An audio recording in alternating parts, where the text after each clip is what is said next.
Bom dia a todas as pessoas.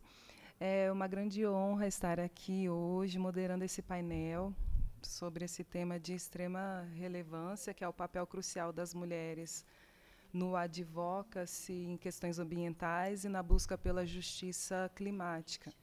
Meu nome é Carolina Almeida, eu sou assessora internacional de Geledés, Instituto da Mulher Negra, e é com grande satisfação que eu dou as boas-vindas a este debate e a todas as pessoas que estão aqui e as estimadas panelistas desse debate.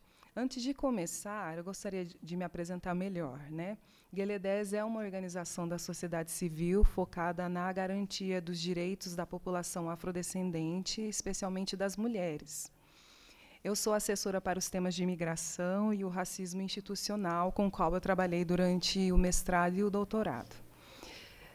Eu trabalho também com o tema de raça e gênero, no contexto dos mecanismos de revisão periódica das Nações Unidas, e também no contexto do G20. Dentro do G20, eu venho atuando no Women 20, né, W20, o T20, que é o Think Tank 20, e no Civil 20, que é o C20, no qual eu fui facilitadora do Grupo do Direito das Mulheres. Para nós, Geledés, é muito importante trazer nos debates os direitos e também a valiosa contribuição que as mulheres negras garantem no processo de desenvolvimento social, político, cultural, econômico e religioso. As mudanças... Eu estou falando muito rápido? Não? As mudanças climáticas representam... Obrigada. As mudanças climáticas representam um dos maiores desafios do nosso tempo, e a forma como respondemos a elas determinará o futuro do nosso planeta. Não mais o futuro longínquo, mas o futuro próximo, o amanhã, literalmente. No entanto, essa resposta só será eficaz se for inclusiva, e, para isso, a participação ativa das mulheres é indispensável. As mulheres, em toda a sua diversidade, desempenham papéis fundamentais na proteção do meio ambiente e nas promoções de políticas climáticas mais justas e sustentáveis. Neste painel, vamos refletir sobre como as mulheres podem e devem assumir diferentes papéis no advocacy ambiental. Nossas vozes não podem ser ignoradas porque são essenciais para a construção de soluções que sejam verdadeiramente equitativas e sustentáveis. Para isso, a desigualdade de gênero e as desigualdades raciais são barreiras que precisam ser imediatamente superadas. A participação de mulheres negras, indígenas e de outras comunidades historicamente marginalizadas é especialmente relevante, pois elas trazem perspectivas e conhecimentos únicos que muitas vezes, ou continuamente, são subestimados. Essas mulheres enfrentam desafios imensos, mas também trazem soluções inovadoras e práticas que são cruciais para a sustentabilidade ambiental. O objetivo deste painel, então, não é apenas discutir os desafios enfrentados pelas mulheres, mas também, e em conjunto, e eu me refiro aqui em conjunto não só nós, não só as painelistas, mas vocês que estão presentes aqui e as pessoas que estão presentes online, juntos e juntas, queremos identificar oportunidades concretas para ampliar o nosso impacto em todas as esferas de ação. Estamos aqui para debater, ouvir, aprender e, juntas, delinear caminhos para um futuro mais justo e sustentável, em que a igualdade de gênero não seja mais uma meta distante, mas uma realidade vivida. Quero expressar minha profunda gratidão às nossas painelistas por estarem aqui, por trazerem suas perspectivas únicas, poderosas. Acredito que a contribuição de cada uma de vocês serão fundamentais para os processos decisórios, não só do IF20, mas do G20 Brasil, que iniciou no ano passado, que termina em novembro e que se emenda ao G20 África. Então, eu vejo esse momento como um episódio muito valioso que vai ficar na história do G20. Estamos aqui em um diálogo contínuo. A dinâmica desse painel será dividida em 3 partes. Na primeira parte, cada uma das painelistas terá 5 minutos para fazer a apresentação inicial delas. Depois, na segunda parte, nós teremos um diálogo mais aprofundado sobre o tema com o qual cada uma trabalha. E na terceira parte, nós teremos um momento de perguntas de vocês, da audiência presente e da audiência online. E assim concluiremos nosso debate.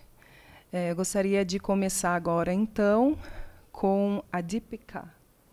Por favor, tenha seus 5 minutos para fazer a sua apresentação inicial. Obrigada. Thank you so much, Carolina. Good morning to all of you here in the room, and good morning, good afternoon, good evening to those who've joined us online. It's such a excuse me, pleasure to be here with you all. My name is Deepika Singh, as Carolina mentioned. I serve Religions of Peace as the Deputy Secretary General and the Director of Programs. Yeah? Sorry about that. So, as the largest and most representative global coalition for multi-religious and multi-stakeholder collaboration and action, Religions of Peace brings over 54-year legacy in building bridges across sectors, including between civil society, policymakers, and religious and faith actors to advance the common good and shared human flourishing that's grounded in the sacred world's view. Since 2017, and Laura will be speaking more about it later, Religions of Peace has been a key implementing partner of the Interfaith Rainforest Initiative, IRI, or ERI for short, and you may have heard of it in the plenary when Carlos talked about it. This brings about the moral urgency and faith-based leadership working with governments, scientists, academics, businesses to end tropical deforestation and empower and protect the indigenous people that serve as its guardians. This is being done in collaboration with World Council of Churches, Green Faith, Parliament of World Religion, and many other partners, and of course, with the support of the United Nations Environment Programme and the Norwegian government. Since its start, the initiative has been educating and raising awareness among the communities, advocating for stronger policies and laws, building the capacity of the religious communities to take action, and in protecting the rainforest and the rights of the indigenous people. So in implementing of the IRI, we recognize that it engages on gender in several ways. However, there were gaps. We know the vital role of women of faith, particularly those of indigenous women, leaders in rainforest conservation, protection. However, despite their invaluable contribution, gender dimension are often overlooked or engaged with on a very superficial level. To shed light on this issue, Religions of Peace, in collaboration with the World Faith Development Dialogue, under the leadership of Dr. Catherine Marshall, explored gender roles in IRI and other faith-based work on rainforest activism and protection, which resulted in 2 research papers that addressed the intersection of faith, gender, environment, with a particular focus on rainforest advocacy. Yeah? The first paper, the Interfaith Rainforest Initiative, A Gender Lens, explores the role of gender in IRI by reflecting on its history, the trends, and detailed activities in the 5 IRI countries. That's Brazil, Colombia, Indonesia, Democratic Republic of Congo, and Peru. It was identified that though the actual and potential role of women and gender is not often mentioned in IRI, women were engaged at all levels of the initiative, from the grassroots to the leadership level, and their perspective taken into consideration. And Laura happens to be one of those leadership, where she is facilitating the IRI in Peru. Another issue that was identified was the need for a unified vision and an overall strategy for greater engagement of women of faith, including indigenous women. Yeah?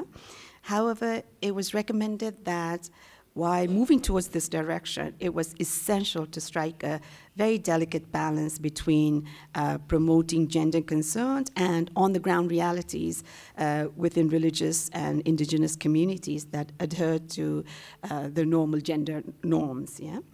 Now, the second paper that I mentioned is that the Religions of Peace and WFDD jointly produced was the role of, I'm quickly going through there, role of gender in interfaith action to protect global rainforest, overview of the research landscape, that's the title. As the title indicates, this gives an overview of the academic research and faith-inspired advocacy and activism on rainforest with the particular focus on the gender and indigenous dimension. Yeah? Not surprisingly, we found that women are underrepresented in both the secular and faith-inspired decision-making on rainforest issues, and that traditional gender norms are a major obstacle to women's participation and leadership. However, we also found that religious communities and women of faith networks and groups play a critical role in amplifying women's voices and participation through various capacity building initiatives. So there's much more that I can talk about, but I see the stop sign, so I'll stop here and answer questions later, yeah? Thank you. Obrigada, Deepika. Podemos retomar na segunda rodada. We can come back to you in the second round, so you can add all your other insights. Thank you. Por favor, agora vamos passar a Laura Vargas. Okay. Good morning to all of you. It's a pleasure to be here. I have something that I have written, but I think I don't have the time to read all of this. I want to greet you from the Interreligious Council of Peru and also from the Eghrari Peru, IRI Peru. We have been working all these years with indigenous women around the country, and especially in the Amazon basin. Indigenous women, even they don't have all the recognition that they should, they are fundamental to advance a commitment to defend nature, because, as they say, we are nature. We are forests. It's not something that comes to us, it's that we are part of nature, we are part of forests. And we believe this is an expression of the ancestral wisdom of women. No? We say that without forests, there's no life. And this statement is more than a motivational phrase. It expresses a very large and harsh reality, because today the life of the planet is seriously threatened by a predatory logic that only seeks quick and easy profit, without taking into account the ecological disaster and the impact on the life of many people and communities that live off the forest. Women are essential in this context. And I want to mention the name of some of these wonderful women. Comes to my mind Emma Tampujima. She is a leader of the Kukama people, and she's the president of the Federation of the Kukama people. And they have worked and fight for years in defending the rivers, in defending their life. And they finally, just very recently, they had won 2 historic rulings, laws. No? In first instance, the recognition that the Marañón River and its tributaries are subject to rights. And this is very important, to recognize that nature has rights, not only people. No? And the second thing that they won is that a Loreto court, where they live, ordered the Peruvian state to stop the Amazon waterway, because this waterway is going to threaten the indigenous rights over the Amazon River. This is just new, but this is very, very important, because if they have won these two rights, that means that it's possible. If you have the openness of the judges just to understand what's going on and the need to respond to that. Then Emma is just very important. And I want to also mention Ruth Buendia. She's a leader of the Achaninka people, and they fought against the building of a large hydroelectric plant in Patquisampan, Guantambo, because that plant would have meant the displacement of thousands of indigenous people to flood their ancestral territory. She has received the Bartolomé de las Casas Award and the Goldman Award for this struggle. And then I want to mention another woman, not from the Yangol, but from the Andes, Máxima Acuña. She is even shorter than me. She's very small, and she is very thin, but she is so powerful. And you know, a big multinational corporation, the Newmont Corporation, is exploiting gold in the Andes. And they wanted to expel Máxima from her land, because in her land she has two water, small lagoons where gold is under the lagoons. They wanted to extract the water so that they can dig and bring out the gold. And Máxima said, no, because this is my land, this is the inheritance of my children. And she fought for that. She was threatened, she had suffered a lot, but finally she won the Newmont Corporation. And for this, she has received the Goldman Award in recognition of her fight. I think that's my time, because it says stop. Okay. Thank you.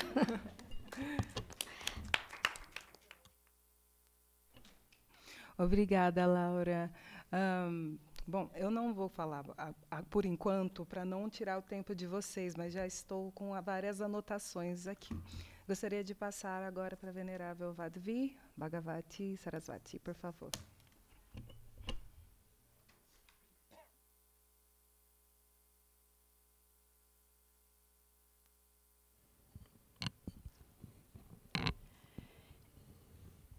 It's a beautiful joy and a beautiful honor to be together with everyone today. I want to speak in kind of two parts, and the details of the work that we are doing and have been doing on the ground I'm going to bring in the second part. But I want to use the first part for just a moment to really anchor us in this aspect of women and the environment. Why are we talking about it like this? Why is it so important? Why is it so critical? As Laura said so beautifully, the women feel like we are not separate from the forest. We are not separate from nature. There's a reason why in different languages, different cultures around the world, we speak about nature as mother. In English, of course, we say Mother Earth, Mother Nature. But in India, where I live, there's a beautiful teaching from the scriptures that says, Mata Bhumi, Putroham, Prithivya. And it means very simply, the earth is our mother, we are her children. And this is something I think that is echoed. I am not an expert in all of the world's religions and cultures, but from every language I've heard, the earth, nature, it is female. In the Sanskrit language and in the Hindi language and in so many languages that have masculine and feminine nouns, nature is feminine, creation is feminine. In Sanskrit, we say Prithvi, Prakriti, Shrishti, nature, earth, Dharti, the ground, literally the soil. They are all female words. And so there is something really inherent in our international cultures and our international understanding, transcending religions, transcending races, transcending languages, that has this connection of women and the earth. In fact, I spoke yesterday, I think, about the G20 slogan that had been given in India, which was Vasudhaiv Kutumbakam, which means the world is a family. But quite literally what it means is we are the family of Vasudha. Vasudha is the goddess of the earth. So we're not a random amorphous family. We are the family of the goddess of the earth.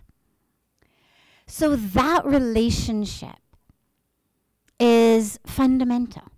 And in India, before speaking about the work we've done, I wanted just to highlight for a moment this beautiful history of, she was speaking about women in the Amazon. There's a beautiful movement in the Himalayas where I live in India called the Chipko movement.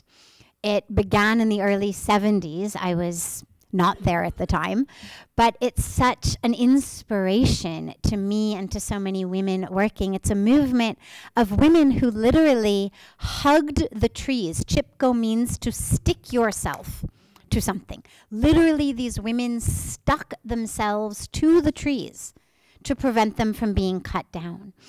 And so there's a long history of women protecting the forests, protecting the trees, protecting nature.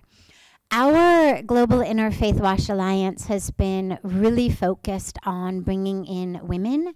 When we began our initiatives around ending open defecation, building toilets, we created a program called Swachhata Krantakaris, which are clean revolutionaries. But Krantakari is again the feminine word. So it's revolutionaries who are women. And what we did was we trained these women to actually be the masons to build the toilets. So not only were they the community mobilizers and activators and the ones raising the awareness, but they were actually the ones being trained to build the toilets. So it became a livelihood for them. And we've brought that into programs around menstruation because in India, 22 billion pads, menstrual pads, are disposed of annually. 22 billion menstrual pads. Now, if you're working in a world where menstrual hygiene is critical and there's a dire lack of it, obviously you don't want to discourage people from using menstrual pads. You want to encourage them. The work is all to encourage it. And yet the dilemma is that so many of the organizations that are doing menstrual hygiene work, it's about distribution of pads that end up as land pollution.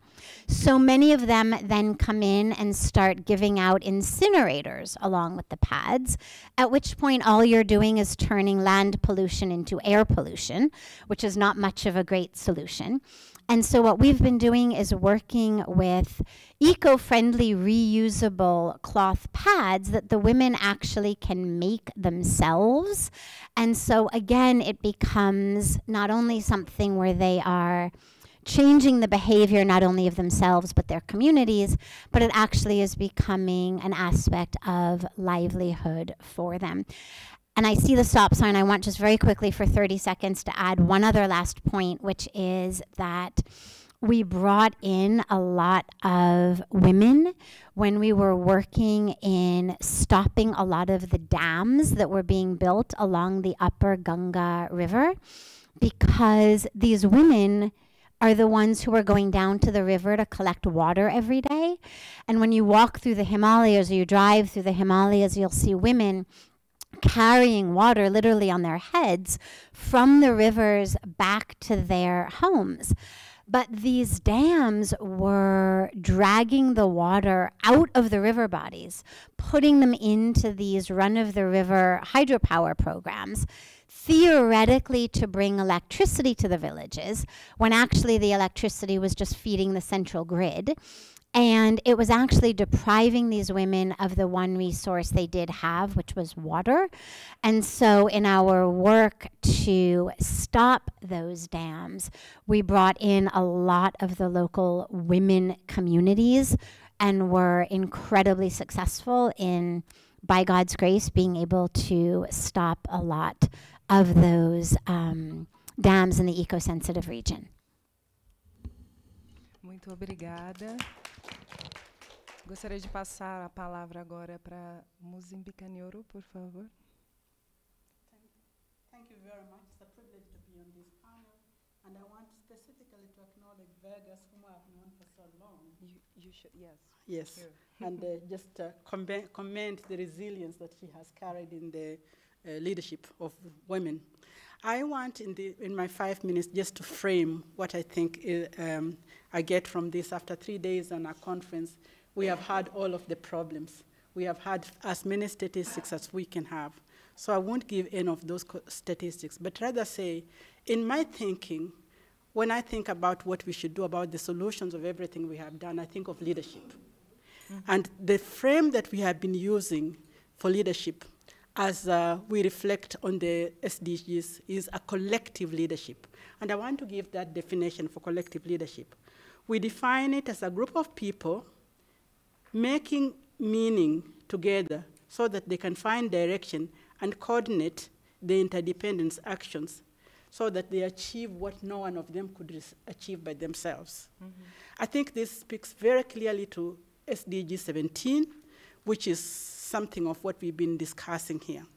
And we say that how do you then measure if these people are making a difference?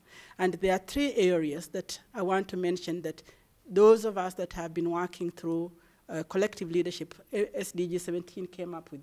One is that individual transformation, because an individual who is going to provide leadership, if they are empowered to lead, they are transformed and they overcome the things that stand in their way for them to provide the leadership. The second one is that they are part of a community, and so they grow the community, and the community becomes resilient. Mm-hmm. So the resilience of the community. And the third one is if they are part of organizations, you can measure the organizational performances that happen in that framework. Based on that, there are 3 areas. When I think of environment myself, there are 3 areas of networking and movement organizing that I'm currently involved in that I see the realization of collective leadership. One, which is religious or faith-based, is the Circle of Concerned African Women Theologians. We've been in existence for 35 years. I was part of the founding of this circle. We are multi-faith, multi-religious. When we started, we wanted to address the dearth of African women researching and writing on our own lives, our own communities, and representing our communities as we want to be seen and to be known for who we are. We have adjusted that every time. So we wrote about the pandemics of HIV. Mm-hmm. We write about today about the pandemics of COVID, and we write about climate change and environmental protection, and all of the things that are going on, including peace work that needs to happen. We research, we write, we go back to our communities, and we influence change at the grassroots level of our communities. The second example that I want to give, and I want to say that we are on the whole continent, and now we have expansion here in Brazil, and we have expansion in the Pacific, in North America, and etc. And I can tell you more about it. My sister in front there is a member. We are multi-faith. Yeah. Mm-hmm. So the next one, the second example that I'm part of is an organization called We Africa, Women in Environment in Africa.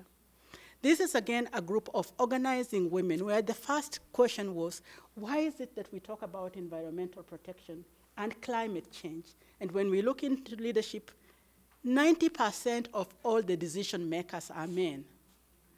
And when you come from Africa, not only is our voice not heard, but our invisibility in global presence is so big. So these women from Africa, from Egypt to Cape Town, have organized as environmental protectionists, to empower each other, and then to go back and work in the community. Today, this morning, when I checked with them, the environmentalists in my country, they told me they were mourning an elephant killed somebody in the community in which they work, because they work with the communities which are also close to the game parks, for those of us who come from countries with game parks. Others work in areas that have been desertification happens, etc.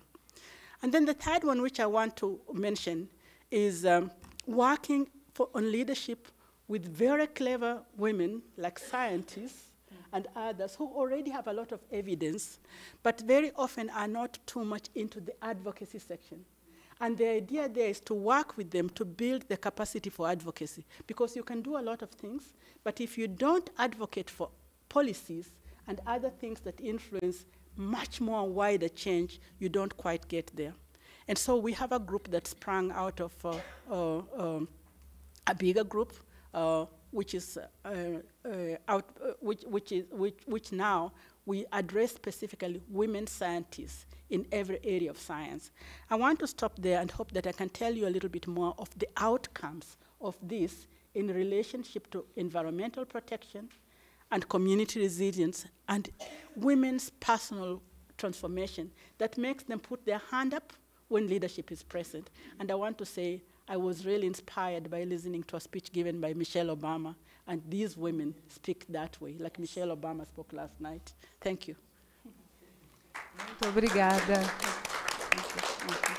Muito obrigada também por se ater ao tempo. Thank you for taking your 5 minutes. Thank you. Gostaria de passar a palavra agora para a Mônica Eghrari. Your Excellencies, distinguished panelists, and honored guests and friends, present and online. Thank you for giving me this opportunity to speak on a matter of profound significance at this G20 IF Forum. This year completes half of my life that I was born and raised in the Global South, and the other half of my life I have been living in the Global North. So it is a huge privilege for me to be here. This reminds me of a quote, a very short but reflective Baha'i quote: "The earth is one country and mankind its citizens. Our story is one." The world faces a deepening planetary emergency. Today, I will be addressing the pivotal role of women in tackling environmental issues, particularly within the context of the triple planetary crisis. My focus will be on 3 interconnected themes: thought leadership. I can see Musimbi is very aligned with me in terms of the collective leadership through individual and collective transformation from the grassroots to the top and vice versa. The nexus between climate and peace and gender dimensions. Humanity is the custodian of the natural world and the entire ecosystem. Each of us enters the world as trustees of this common heritage, the natural world, which includes all its wonders, from the biosphere, water, air, and soil, as a whole, to the smallest microorganisms. This illustrates how interdependent all life is and how imbalances, even the smallest systems, in a locality, nation, forest, or island, can affect the entire interconnected whole. Environmental degradation is one of the 10 threats officially cautioned by the UN's high-level panel on threats, challenges, and change. The UN International Strategy for Disaster Reduction defines environmental degradation as the reduction of the capacity of the environment to meet social and ecological objectives and needs. This means environmental degradation reduces the capacity of our environment to meet social and ecological needs. Addressing this planetary degradation, which the world has already overstepped 6 of the 9 scientifically identified planetary boundaries, requires both mitigation and adaptation. Mitigation by reducing and eliminating emissions and hazards, as mentioned last night by the Minister of Environment, Marina Silva, regarding deforestation and fossil fuels, and adaptation. Crucially, the adverse effects of environmental degradation are inseparably are inseparably linked to human rights. As we navigate this period of unprecedented transition in human and planetary history, it is essential not to view women solely as victims of climate change, but as leaders and innovators uniquely positioned to drive effective solutions. Despite significant advancements, women remain disproportionately affected by climate change. They often face resettlement, forced migration, and displacement, leaving them in vulnerable situations. Yet, they offer invaluable perspectives essential for addressing climate-related changes. Therefore, humanity must reconnect with nature and with each other, reconceptualizing all its relationships, approaches, and habits, including between individuals, communities, and institutions, with the natural world and humanity with itself, meaning the full equality of women and girls with men and boys, as this is vital to human advancement for present and future generations. Women represent the greatest untapped resource in our fight against climate change. Their roles within families, communities are stewards of natural resources, position them to lead adaptation strategies and mobilize community-based solutions. The triple planetary crisis, climate change, biodiversity loss, and pollution, unaccountably impacts the most vulnerable, particularly women and girls. So there are lots of different responsibilities that women have, such as securing food, water, and energy for their families. And climate change exacerbates these burdens, leaving them with less time for education, income generation, or caregiving. So we urge the G20 states to fulfill their commitments to environmental and gender equality as outlined in various international frameworks and agreements, Beijing Platform for Action, which I'm involved as one of the working group co-conveners for the UNEC countries, including provisions of UNFCCC, CEDAW, UPR, the Sendai Framework, the 2030 Sustainable Development Agenda.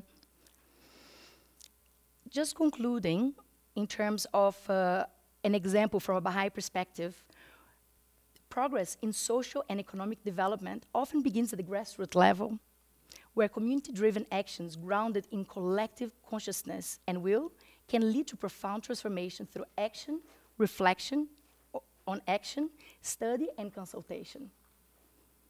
So to systematize the accumulating body of experience, this work with the grassroots have gradually given rise to a broad framework for collective learning that guides the efforts of the worldwide Baha'i community in the field of social action.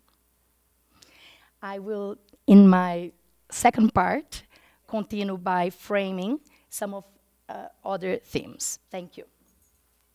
Obrigada, Mônica. Voltamos ao tema. Muito obrigada. Gostaria de passar a palavra à doutora Husna. Ahmad. This isn't working. It's working. It's working. Can you hear me? No, you have to turn on. Oh, okay. Thank you so much. Can you hear me now? Okay. Assalamu alaikum, and peace be upon you all. You should try to speak closer. Is that close enough? Can you hear now? Okay.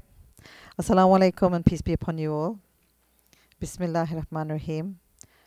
To my Brazilian brothers and sisters, I'm so delighted to be here, and I want it noted that many of us are looking in your direction for moral leadership, which is sadly waning in other parts of the world. The world has lost its moral compass, and we need to find our way back.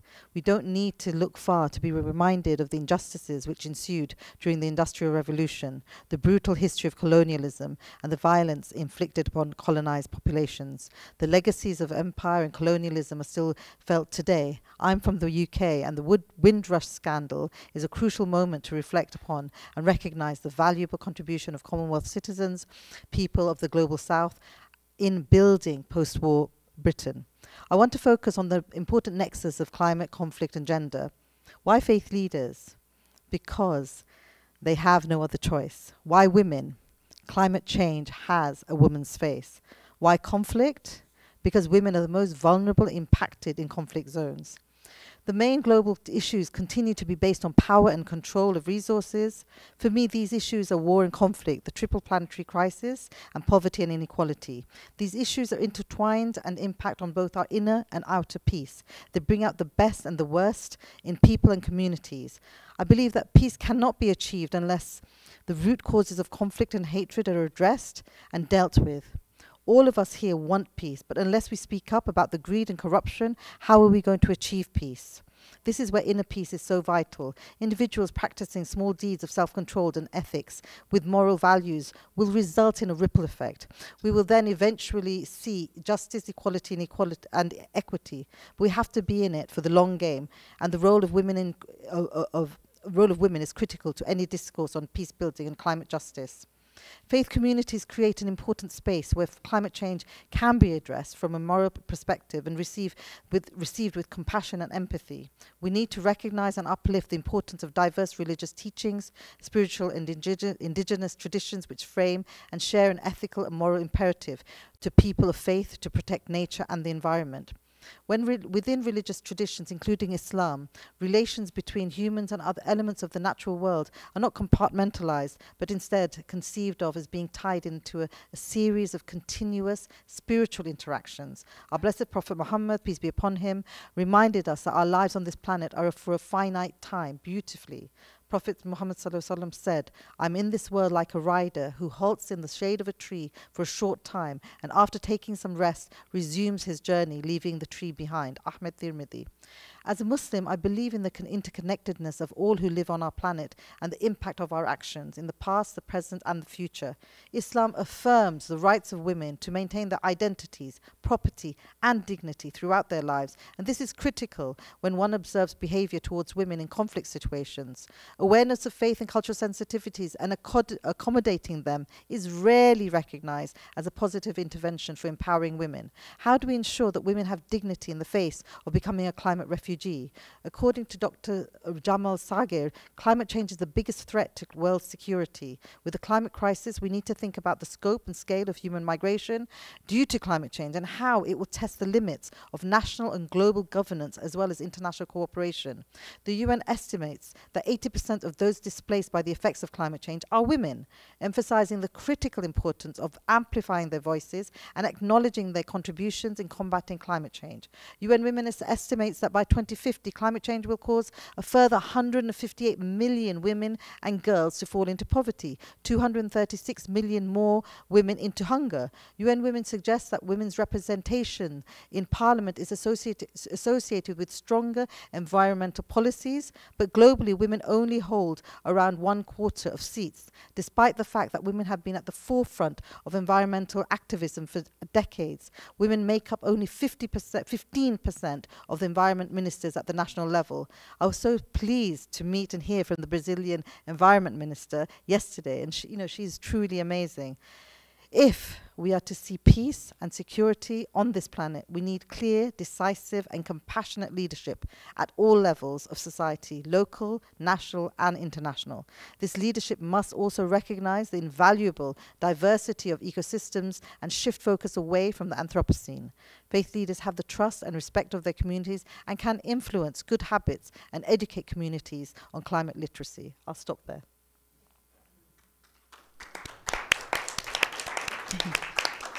Obrigada, doutora Husna.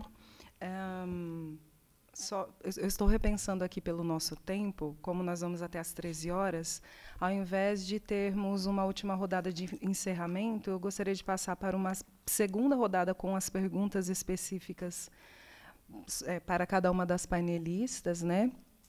Pra gente, foi muito interessante o que cada uma trouxe, de uma perspectiva tão singular do trabalho de cada uma, mas como o diálogo se interconecta, né? Me chamou a atenção na fala de todas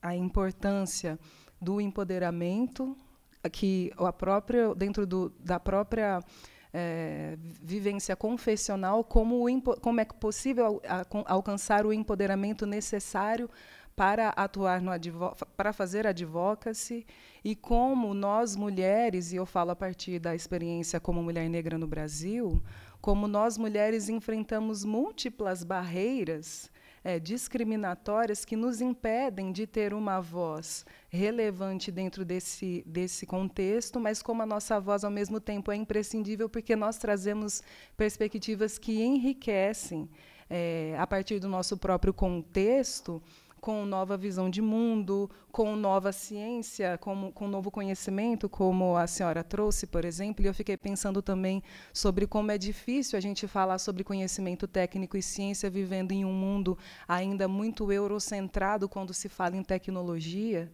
E quando se fala até mesmo, uma das falas da Venerável Sadhvi, por exemplo, quando ela trouxe, a Laura também trouxe sobre essa relação com terra, e território, me lembrou, eu não falo pelas mulheres indígenas do Brasil, mas como acadêmica eu tenho conhecimento de projetos que foram feitos para levar ou para trabalhar o conhecimento, trabalhar o tema da violência contra a mulher em territórios indígenas do Brasil. E o grupo que levou esse debate nesse contexto ignorou totalmente o que as mulheres indígenas entendem como violência contra a mulher. Por exemplo, a violência contra a terra, contra o território, as mulheres indígenas entendem como violência contra a mulher, porque há uma relação corpo-território que as mulheres brasileiras ocidentalizadas não integram, que a justiça brasileira ocidentalizada não integra como violência contra o corpo. Então, a violência contra a terra, para as mulheres indígenas, é uma violência contra o corpo. Então, eu questiono até que ponto que a ciência nos ajuda ou atua contra nós. Bom, eu não quero realmente me estender, porque eu quero ouvi-las novamente, e aí a gente faz uma segunda rodada de perguntas e finaliza com as perguntas da audiência. Podemos fazer assim? Vou começar com a pergunta para a senhora Laura Vargas. Pergunto se, na sua experiência, há evidências de retrocessos no avanço das mulheres, né? Como que isso tem acontecido?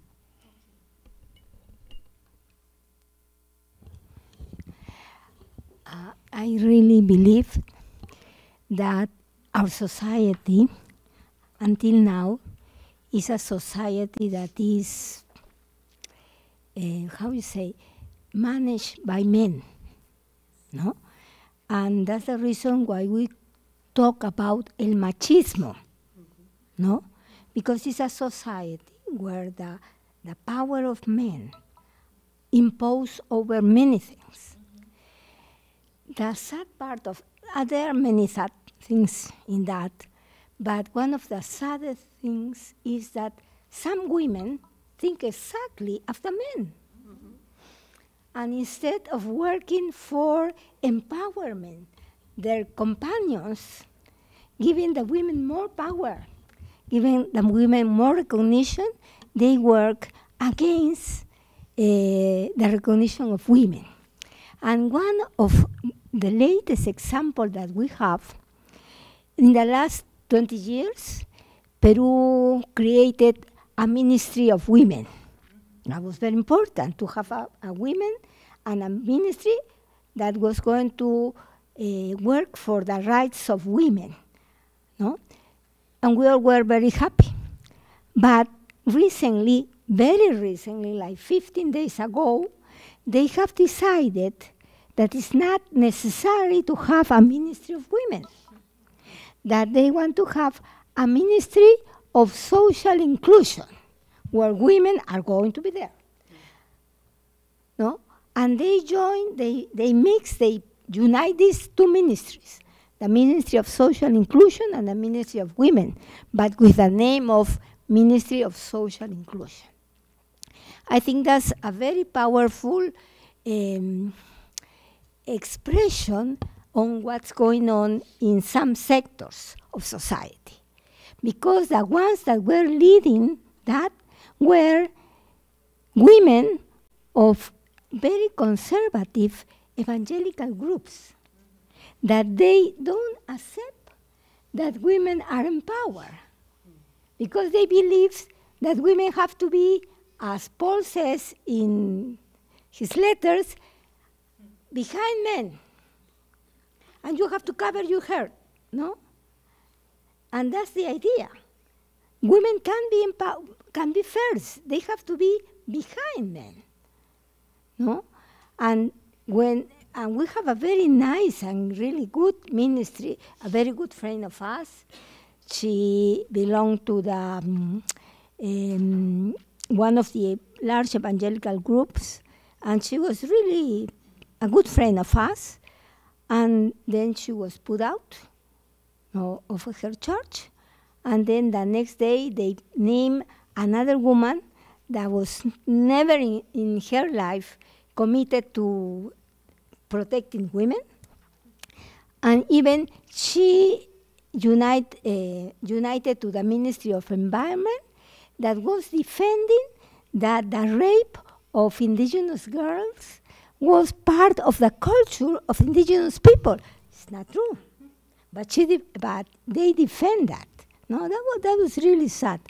And finally, we don't have anymore a ministry for women. No?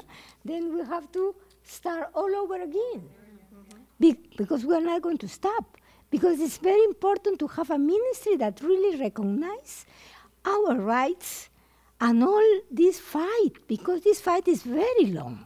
It's not from now. It comes from decades of women being empowered in their communities and fighting for their rights. Thank you. Obrigada. Por isso é importante trazer esses temas e esses debates para o contexto do G20. Eu venho falando sobre isso. Nós achamos que, como estamos em estados democráticos, por exemplo, o Brasil, estamos seguras de que não haverão retrocessos, mas haverão. Vivemos retrocessos cotidianos, na verdade. Então, essa é uma agenda que precisa ser continuamente dita, falada, visibilizada. Nós vivemos, sim, uma invisibilização. E, dependendo do contexto em que estamos, é uma invisibilização cruzada, mais grave ainda. Então, bom, quero passar a palavra para Musimbi, Kanyoro, por favor. Gostaria de perguntar sobre como superar essa separação entre a advocacy e as mudanças climáticas, né, que a senhora citou, e também quais são os resultados desse trabalho de empoderamento das lideranças. Desculpa, senhora, you have 4 minutes to Thank you. answer. Oh, it's working. You just push one more time. Yes, okay. Okay, it's working. Yes. Advocacy for me is what we do when we know what is wrong, and now we want to be able to influence the change that we want to see happen, and to include a large amount of people, because change doesn't come when you are only dealing with 1 or 2 people. Yes, 1 or 2 people. So in the area of climate change, I think that there's one big mistake that we've made with climate change. In all of the international frames and even what is happening locally, the climate change and the environmental protection have been treated differently. And we speak about climate change not in the same mouthful as when we speak about environmental protection. But when impacts of climate change impact the environment and the people in that space. And if we don't speak about environmental protection quite high and at the same level with the climate change, then we aren't addressing the issues of biodiversity, which is the outcomes of what we are talking about, the climate change. So one of the things that I would like to advocate for, which is very strong with us as women in Africa, in an environment, we Africa, the women in environment, is that this distinction, this marginalizing of environmental protection should not happen, because it actually makes our message of advocacy for climate change less heard properly when we don't put the two together. The second thing that has been important for us to look at is that, yes, we can identify how women are not in spaces where they should be either in leadership or recognized for what they do. But what we don't spend enough time is in addressing those issues that keep women away. It's not just the main patriarchy, but all of the other vulnerabilities that come with the place of women, whether those vulnerabilities are caused by traditions, cultures, religions, etc. And there are answers. When we get to those answers, and when the women themselves are able to advocate for themselves, we get better results. So actually, in emphasizing on resources for women that they need, education that women need, girls' education has everything to do with the climate change and everything else that we want to say. And so does women's education and all these other things that stand in the way for our speaking for ourselves. When we can hold our space, our voice, when we can hold our children, it's the same thing. We have to be able to do it and do it with dignity, not when we're being killed in wars, not when we are being left behind. So that's another important issue for advocacy. And the third one, which we have found as important in the work that we do to include science, is that science is sometimes seen to be something of, very specific people. Forgive me to say, sometimes almost like quite male scientists. And so a lot of things are done that have not included women in the creation of those things, and yet they are meant to address women. Even when you are dealing on things like not only the products of health, but even things like instruments that we shall use to dig the land or whatever, when we are the ones who are in that front line. So this is not a new thing, but it's been there for a long time that women need to be included. And now we have many enough women who are scientists themselves. And when they perform something, their visibility will encourage more women to be in science. There are very many women who are now specialists in environment. Women who are involved in the creation of the vaccines for COVID. In fact, the leadership of it came from it. We need to really make them visible. So making women visible is so important in the work that we do. And it's going to be even more important in climate change and in environmental protection, because these are the areas of today. Why science? So that we can also be very aware of technology, AI, and all of the other things that will define our lives now and in the future. Thank you. Muito obrigada, Musimbi. Thank you very much. Pensando nesse tema, né, sobre desigualdade ou falta de equidade entre homens e mulheres, meninas, me vem muito o tema da justiça climática, e aproveitando isso, gostaria de passar a palavra novamente para a doutora Husna, perguntando como ela pensa que a justiça climática pode ser efetivamente integrada nas políticas globais para garantir a sobrevivência das comunidades mais vulnerabilizadas ou para garantir a equidade. 4 minutos, por favor, doutora Husna. Okay. What I want to really focus on is if we are going to have... Sorry, let me take this off, sorry. If we are going to achieve climate justice, I think the crucial point from my perspective is looking at women lead. The crucial point from my perspective, can you hear me now? Is looking at leadership, the role of women in leadership. And one thing that I recognize today is that we have the largest number of youth in history between the ages of 10 to 25. I think it's about 2 billion youth today, and a large proportion of them are in Africa. And we need to recognize that we need to prepare the leaders of the future, not just, because we are looking at the future generations as well. And in terms of, what my dear friend Musimbi just said now, 100% I agree with you, Musimbi, that we need to look at science.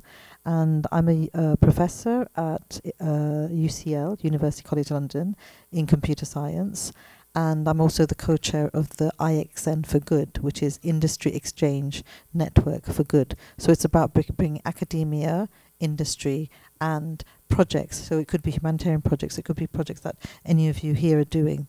so that we can work together and focus on women in this, so how, we bring the women to this role and give them the opportunities. So that's one thing.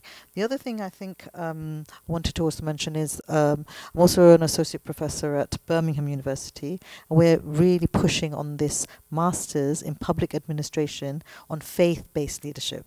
So, again, because unless we really support and capacity build women to become, get into these leadership positions, for them to be able to tackle climate justice and other things, it's often, they don't have those opportunities. So I think that's quite critical. The final thing that I wanted to mention was what Mary Robinson mentioned yesterday about this conference that's taking place in October, and I know a few people in this room are going to be attending that. It's going to be in Frascati, and it's basically based on a curating of a conference that we did last year, which was looking at the nexus between faith, gender, and climate change. And one thing I just really want to do is mention some of the recommendations that came out of the report that came out of that conference. We convened about 40 women from different communities, both academia, humanitarian, government, and secular. So it's just, and we brought male allies. So we need to recognize that we can't do it alone. We can say as much as we want about patriarchy and everything, but we need to bring the women, the men with us on our journey. I think that's absolutely crucial. So some of the recommendations that came out was to build radical collaboration framework, develop a declaration outlining the goals, conduct a mapping exercise, have a repository of resources, and increase the visibility of women leaders, particularly from the global south, and indigenous women leaders through media platforms, and convene more meetings and things. So this meeting that's going to take place in October is focusing on developing a network of women, both from secular and faith, to specifically on this issue, so that then we can collaborate, we can work together, and we can build a movement. As Mary was talking about, the Dandelion project is part of our movement. And the final point I wanted to make was, going back to the youth, we have something called Ummah for Earth. And Ummah for Earth is a climate movement for Muslim youth, which is really using technology and social media and really pushing advocacy and awareness, which is absolutely vital. So I'll stop there because my brothers told me to stop. Obrigada, doutora Husna. Aproveitando o tema de liderança ainda, né? Eu gostaria de passar a palavra. Bom, duas pessoas falaram muito sobre liderança também, né? Mas eu vou passar a palavra para a venerável Sadhvi, perguntando como as lideranças religiosas, particularmente as mulheres, claro, né, e meninas, podem influenciar essas políticas globais de saneamento, água, de prevenção ou cuidado com fontes não renováveis, né? Por favor, 4 minutos.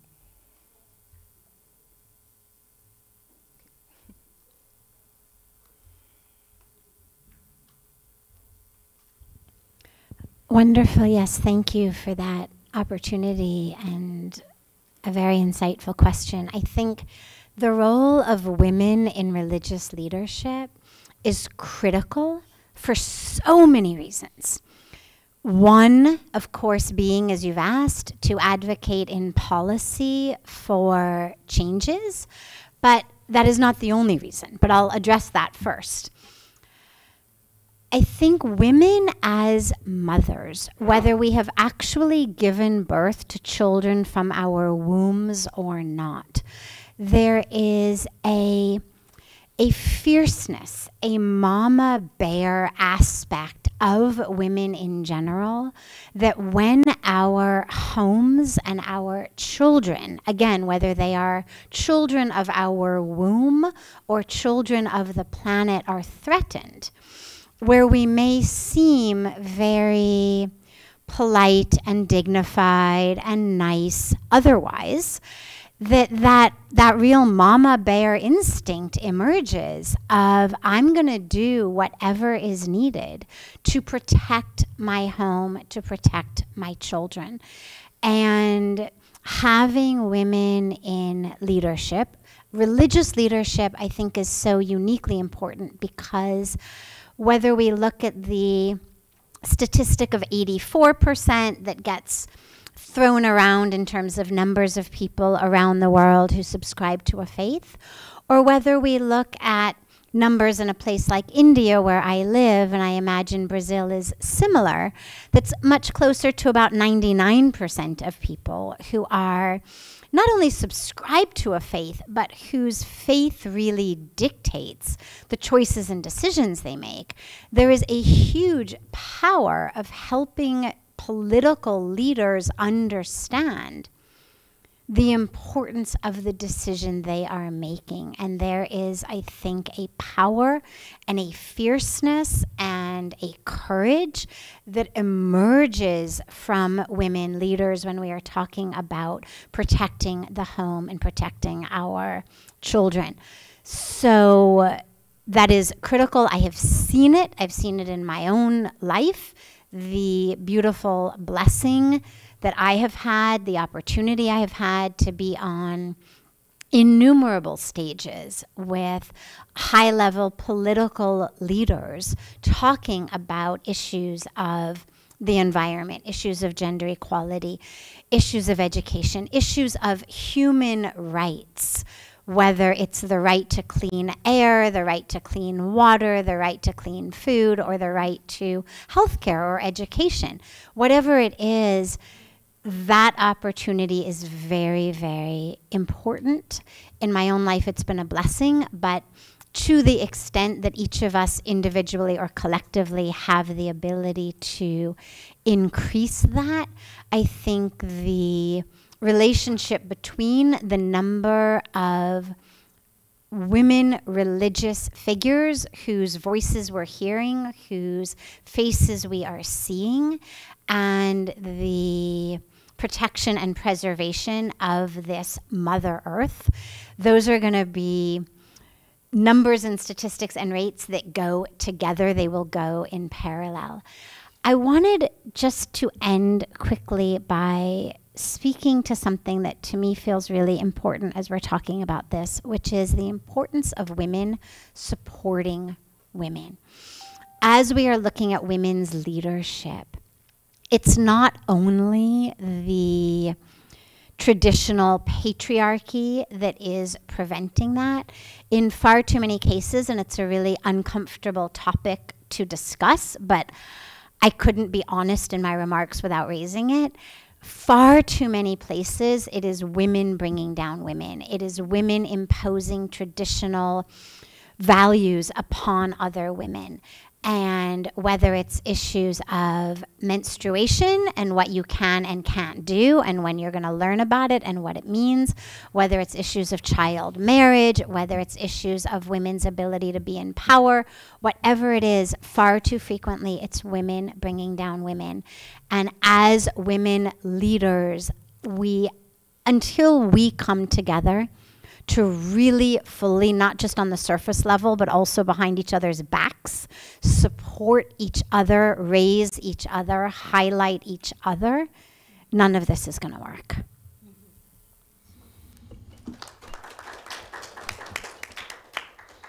Muito obrigada. Eu gostaria de, ainda pensando sobre liderança, passar a palavra para Deepika, sim, perguntando como que a iniciativa interreligiosa para as florestas tropicais, né, o IRI, pode fazer para fortalecer a participação e a liderança das mulheres. Por favor, 4 minutos também.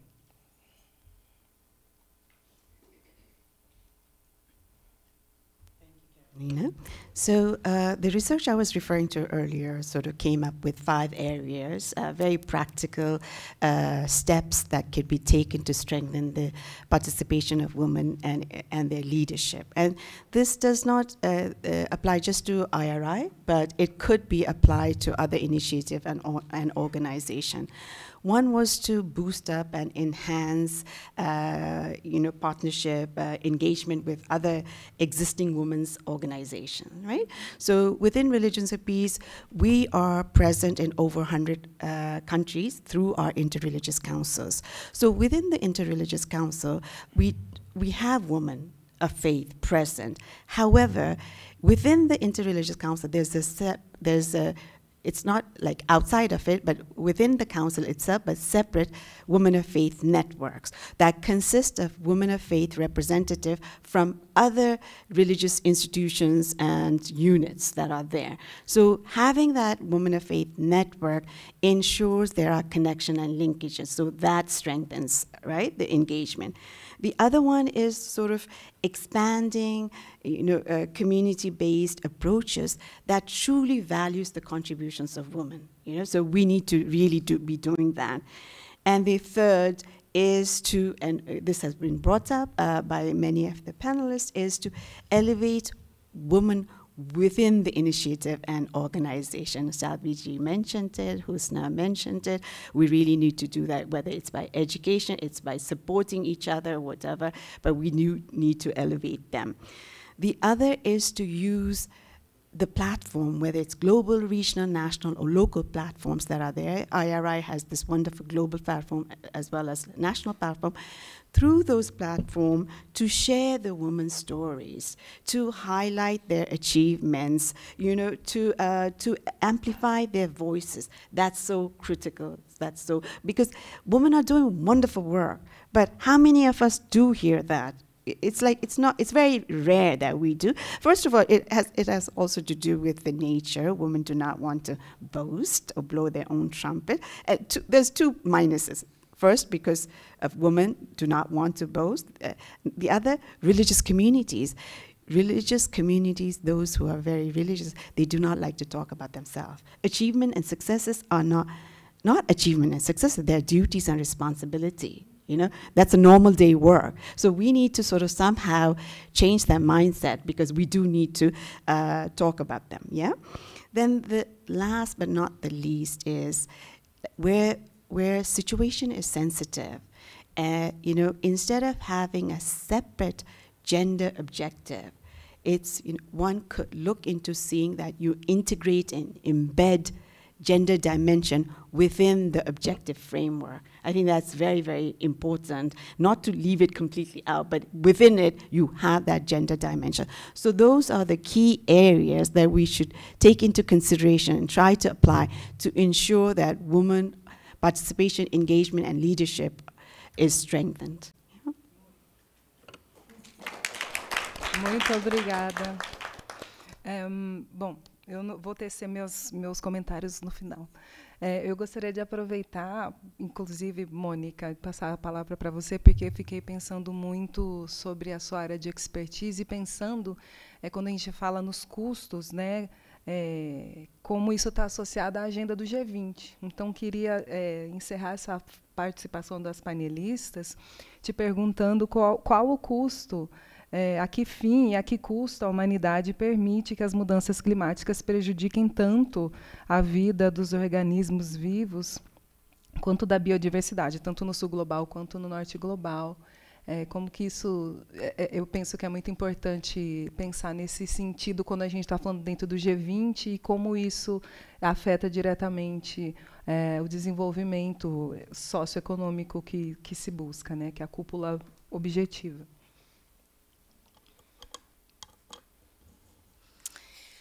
Thank you very much, Carolina. I think that's a very relevant question.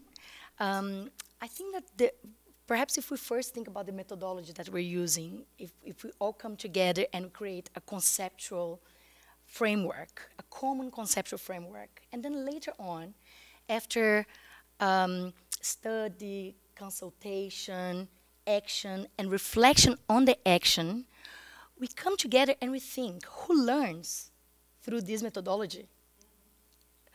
It's really those that are engaged as active protagonists of change in the development process of people, and those that must be the people themselves. So we all learn from this process. So by which cost do we want to infringe more pain to the planet?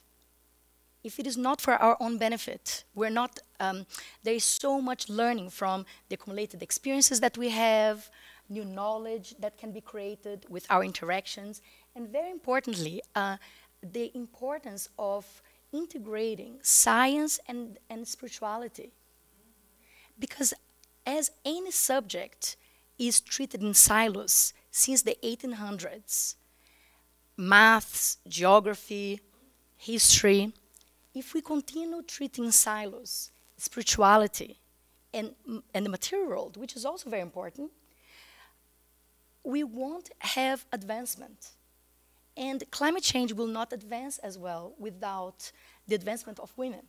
So we really need to reconceptualize some of the words that have been used. And I see that to truly harness women's potential, there is also a need to conceptualize development and bring a new element of challenging some of the long-standing assumptions that have been made about women.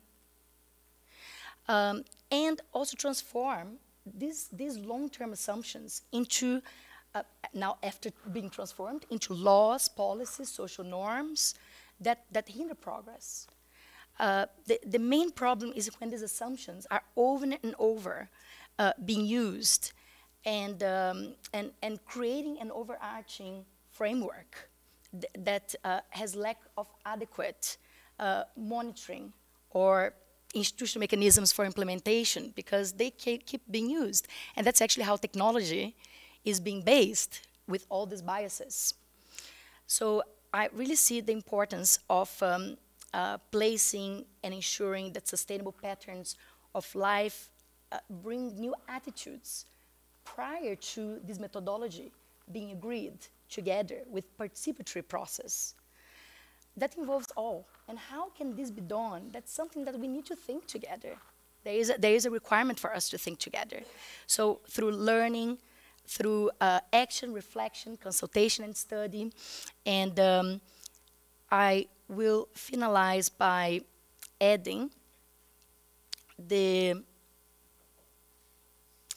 necessity of having inclusive policymaking, of having partnerships and collaboration, and of addressing some of the main topics, such as thought leadership, when women's leadership is embraced across all levels of society, humanity benefits, and when we have climate and peace nexus, the integration of the scientific advancements with values enables us to move beyond individual pursuits towards the common good. And the gender dimensions, which women's insights are critical in shaping effective policies and building resilient communities. However, again, the social biases and inequities, if they persist, often driven by profit motives in industry sectors, we will not be able to advance and have an equitable and sustainable forms and tools of technology and strategies to tackle the triple planetary crisis. Thank you. Obrigada, Mônica. João and Stuart, do we have some minutes to the questions of the audience? It's 1 o'clock. Or because it's already 1 o'clock, do you have to leave? No, But we have like 5 minutes to do it. Do you have questions? Yes? Okay. 2 questions, and we can, okay. You can go, please. Thank you. Yeah, greetings everyone. My name is Ulfat Masibo. I'm a Muslim women's rights advocate from Mombasa, working with Africa Muslim Women Action Network, and also a member of Circle of Concerned Women Theologians, and a member of Women of Faith in Mombasa. So I relate to most of the grievances being presented here. I have a question to individual plenary presenters. Because we have a crisis right now in Kilifi County in Coast Region. There's a nuclear plant which is about to be built by the government. And we have done all activism styles. We have applied them, they're not working. So we have mentioned about indigenous activism, mentioned about the dams activism and the women and the collaborative. I'm just curious to understand, are there other strategies that we can adopt from your countries that has worked as best practice I can take back home for our protection of our women who are the most affected in such situations. That is through the both presenters who talked about activism at the community. Then what happens again when we talk about government and policies, and this same government is depriving us of our rights and wants to bring harmful things in our community? How do you negotiate as an activist? And then to Dr. Husna, you talked about inclusion of men in the drive towards faith and inclusion and gender and inclusion. Don't you think it's an obstruction towards building our resilience as women towards this journey of gender equality? Those are my only questions. Thank you.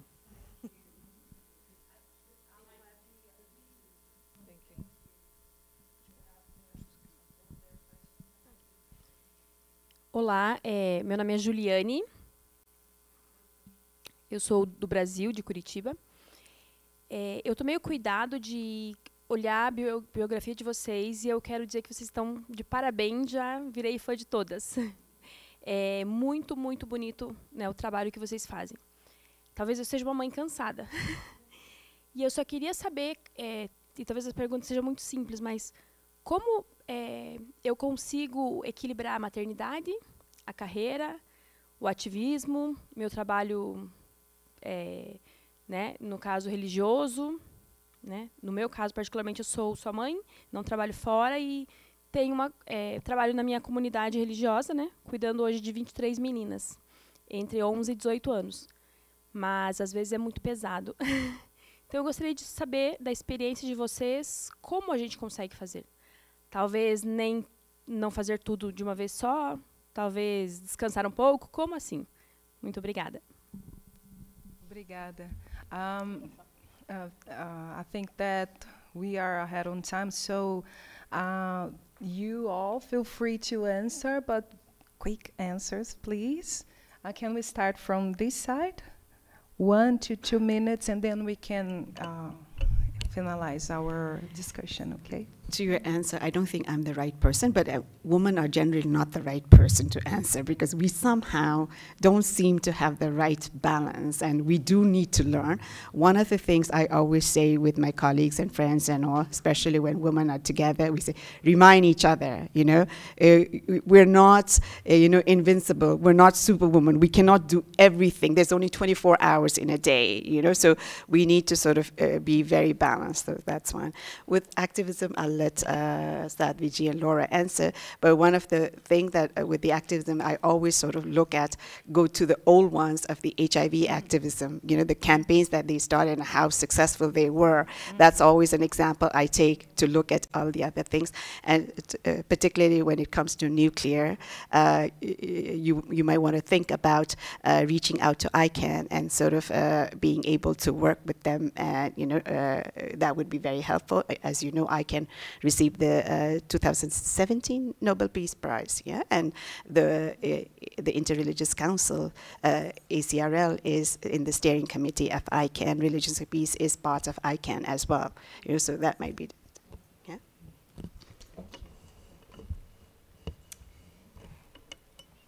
Well, I think it's not easy to answer in a very short time, but I think the caring of the other and the caring of nature is incorporated in our being, very deep, no? It's very deep. And I think we have to make that caring of the other not only as an aspect of women, but you have to make other people also learn that they have this power of caring for the other. Men are also human beings. They don't come from the other planet. They have a spirit of caring too. But they have to develop that. They have to have this feeling for the other. And we have to learn that. No, I have to stop. But this is very important. Okay. Great. So first of all, with regard to the activism, In cases specifically where you've got the government working against you, what we have found is that the courts are a fantastic way. And we have done a lot of on-the-ground activism. And then when and as needed, we have taken it into the courts. Oh, sorry. That's all right. It's not. Is it not? It was working. Okay, sorry, but it was turned it off. That's all right. Is it? Okay, okay. Okay, so we've taken to the courts. There are, in many cases, laws against a lot of what happens. There are laws that protect and preserve people's right to have, for example, access to a toxin-free environment. There are laws that protect and preserve people's rights to have a healthy living environment. And I don't know what the laws of your country are, but absolutely do not shy away from taking the government to court. We have done it, and we've done it successfully. And with regard to your question, there are times in your life in which being a mother is your activism, in which being a mother is your religious duty, is your yoga, is your work, is your purpose, is your dharma. One of the greatest and most toxic ideas and messages that are killing women, not only their minds, but their bodies and their ability to lead, is the idea that we have to do it all the time. You cannot. You will go through phases of life based on the age of your children, based on their needs, in which they will require different amounts of you. But do not think less of your impact as a mother. Could you imagine if Gandhi's mother or Martin Luther King's mother or Desmond Tutu's mother didn't have time to be a mother, giving them the ethics and the values and the courage and the strength because she was too busy running bake sales to raise money for the church because she felt like that was her purpose. Let being a mother be your gift to the planet. And when there's more time and more spaciousness, you'll use that time and spaciousness to give additional gifts to the planet.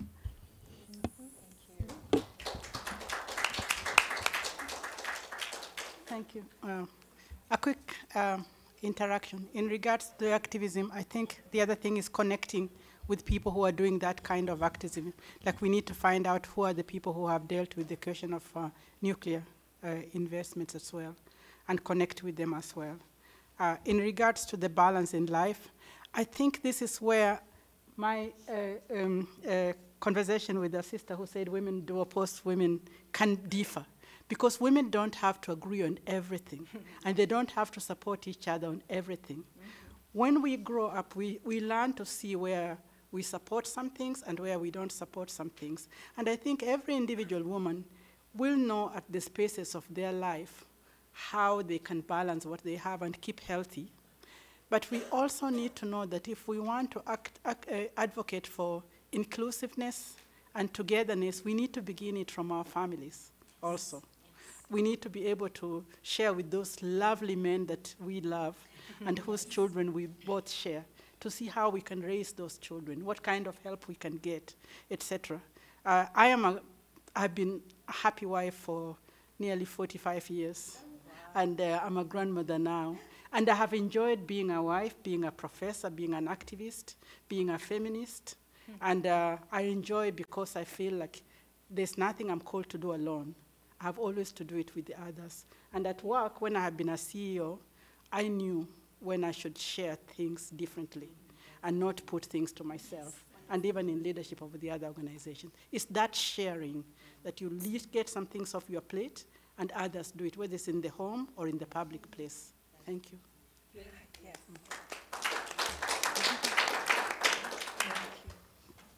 I will add also very quick remarks. So first is about the need for an international governance structure that we don't have at the moment, and hence it impacts all the nations of the world without also national governance that follows that international governance, which has been done by a participatory process. So I think that we're talking about a near future, hopefully. The point about men and women and the advancement of women, a bird cannot launch its flight if the two wings of the bird are not in complete balance. So unless men and women work together, unless we have the full equality of rights and opportunities for women and girls, men and boys, this bird, humanity, will not launch its flight. And the last point in terms of being a mother, being and doing. So we mothers, we women, are the first educators of our children because we carry a life inside of us. So what a bounty. I really see that nothing in life can be treated in silos. Everything in life, nature is interconnected, so we're completely interconnected. And the primary purpose of our lives is to have an individual transformation, but also, at the same time, social transformation. So together, with our families and with our communities, our neighborhoods, our localities, and countries, we can progress. I hope this helps. Thank you. So basically, Ulfat, you were talking about the role of men, and from my perspective, what I feel is what one needs to define what feminism is, because at the moment, particularly in the international space, it's a Eurocentric approach to feminism, and we need to understand that.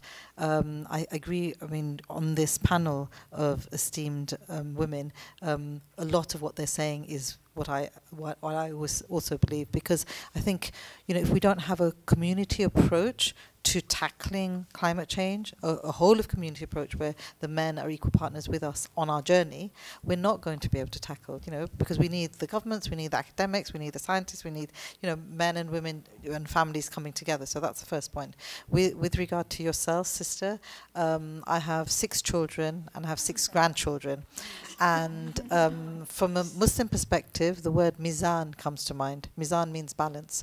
And, you know, I think Sadhvi said it so beautifully when she was saying that there are times when you pause, there are times when you are active, there are times when you rest. You know, because we have to think about our body as well. We need, you know, we owe it to our bodies for rest as well. So I said it at the beginning when I was talking about small steps, small deeds that we take. So when it comes to environment, you know, teaching ourselves and our children about consumption, about waste, about, you know, recycling, about, you know, keeping our environments clean, you know, that sort of activism, you're teaching them as you're moving along. You know, with our children, my husband is here, so he's my best, you know, ally. You know, we've been married 44 years now, and, you know, he's been on this journey. He wasn't interested in environment, but from the Islamic perspective, you know, this is something that he's always, you know, been active on. So, you know, don't give up, don't, you know, be hopeful. That's my final point, be hopeful. Beautiful. Thank you. Thank you all. Thank you all. You're brilliant, brilliant, gorgeous women. Thank you for being here with me. You were amazing. I'm your fan already. I'm going to stalk you. And thank you, IF20, for inviting us. Thank you, your warm audience, for listening to us. See you soon. And thank you for Carolina, beautiful moderating.